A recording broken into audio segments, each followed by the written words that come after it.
Good afternoon everyone and welcome to another weapons video from Bloodborne the Old Hunters. My name is Mike, otherwise known as the Gadget Addict, and today we are going to be talking about the Beast Cutter. Now the Beast Cutter you can get, you see it's that item just to the left there, past this hunter and all these beasts here. This is the kind of the whip saw thing that most of the hunters early on in the area were kicking my arse upside down with. So, as you can see, I'm just dealing with these beasts here, while that hunter seems to go apeshit in the background there, attacking nothing whatsoever. Fuck knows what was wrong with his AI.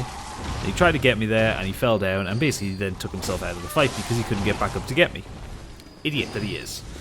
So, you head down on these rooftops. It's actually in the first half of the level. It's before you unlock the first shortcut, really. So, as you can see, I was looking around for items here. And then there it is, you can just wander down there and just casually pick that shit up. And I don't actually know what happened to the hunter at this point, or where he went. I had a little look around for him, but he seemed to have just fucked off. Anyway, so, because I didn't have many upgrade materials, I decided to jump straight down to Central Yon and have a play there. This is the R1 attacks for it, so... Yep, R1, R1, R1. You get a nice 3-hit combo there with it. This is untricked. Then that's the R2 attacks. And then the charge. Boom. Hits down pretty hard, actually. Then there we go, tricking it, so it's open. So R1, R1, R1, and that's devastating. You can see how much stamina it uses with me. I've got 26 stamina at this point. But I've kept it untricked, as you can see from holding it over his shoulder, and we're going to go wail on some ornaments. Look at that! The range on it is fantastic. You can hit people from so far away. So if you find that in fights that you're regularly getting basically ganked, you can use this weapon to kind of whip away at them from a distance. And it's really handy for that. For those guys, for the shield, it breaks their guard, and then you can just catch them with the follow-up, and you don't have to really put yourself in harm's way. Where it really excels is crowd control. Now, as you can see, I've got 4 of these guys here. I actually think I kind of fuck up this attempt. As you can see, walk down here, and you can see I can whip 2 of them at once. I thought I had that one with the pitchfork down, but you can see I'm whipping across and I'm hitting them with such a wide arc of damage. It's really good, especially if you stayed not locked on, or don't lock on rather.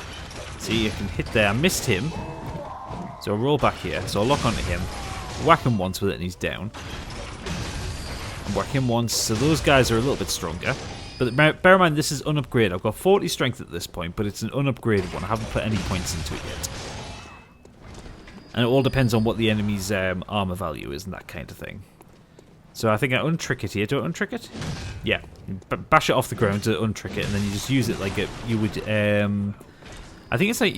It works pretty much like a mace. It's very much strength weapon, this one. So this guy comes out, I trick it. Whack, straight down. And I think I managed to get 3 guys in a row here.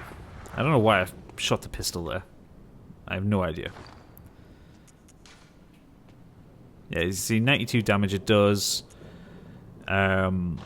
Requirements, I think it needs about 10 or 12 strength. You'll have to look on the wiki for that one. So this guy, I have to hit him 3 times to get him down with it untricked. But then I trick it. Now watch this. Boom! Look at that! 3 in a row, and then you mop up the 3rd one that didn't get hit by the first hit. It is such a fun weapon. It is absolutely tremendous fun. And because you can hit things from such a distance as well, it means, like I say, you're not putting yourself really in harm's way. I mean, obviously, you come down here, you whack that guy, but then if you get caught, you get interrupted, but you hit it with a 2nd swipe, and you get them down so quickly. See, I didn't even have to get close to him to hit him. I was out of the range of even what the extended saw cleaver would do. So I untricked it there, just for some quick swipes. It's much faster if you use it untricked, and it actually does a fair bit of damage. It's somewhere between like a strength weapon and the saw cleaver combined. It also has the beast damage bonus, so if you're using it against beasts or Yarnamites, the more hits you rack up in a combo, the more damage you're likely to do. So it'll be great if you're stuck against bosses like Vicar Amelia or Bloodstarved Beast, or anyone where the kind of the beast bonus calculator comes into play. And obviously you combine it with beast blood pellets and you can really cause some damage. The only issue with it is that you kind of have to stop. Like, if you're going on a running attack, or if you're moving around, your hunter has to kind of stop while he swings, as opposed to when it's untricked, you can just run and slash all that you want. I'm going to skip a little bit ahead here, and we'll go and I'll show you what it's like against the beasts on the bridge. Okay, so we come up to the Great Bridge here, and as anyone's played this game and suffered this section remembers, yes, there are these two werewolf beasts. Now, you whack them from a distance, it only does 100 and odd damage, but you see the second hit did 155. That's where the beast bonus comes in. So the more hits that you do in quick succession, the bigger the combo you wind up, the more damage you do on each successive hit. Now you see 101 then 129 on that one. As you can see as well, it's also making pretty short work of them. Because it staggers them, it knocks them to the ground because it's such a hard-hitting weapon. Now at this point I nearly fucked up and I nearly died. Get a bit of blood vials going on because even with these old hunter weapons, you kind of don't want to be at the sharp end of these things. And there we go, and he's down.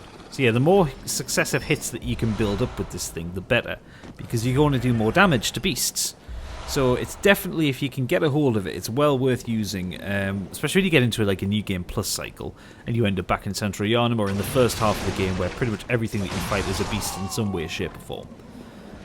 I think the last thing I'll show you is taking on, you've got the 3 crows here and the brick troll. So one hit from this kills the first crow, you get the second crow down, just to narrowly avoid being hit by him. You see, I'm actually locked onto the crow behind him, but I'm doing severe damage to him because he just happens to be in the way. I was like maybe 4 hits to get him down, and none of them were comboed. And then boom. That's flattened. So yeah, so that's the Beast Cutter. I hope you enjoyed this video. I hope you found it a bit useful.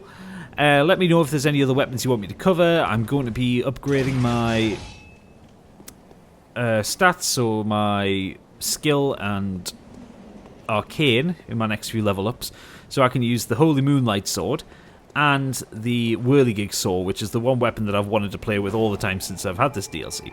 Anyway, thank you for watching, and I'll see you on the next one. Good night.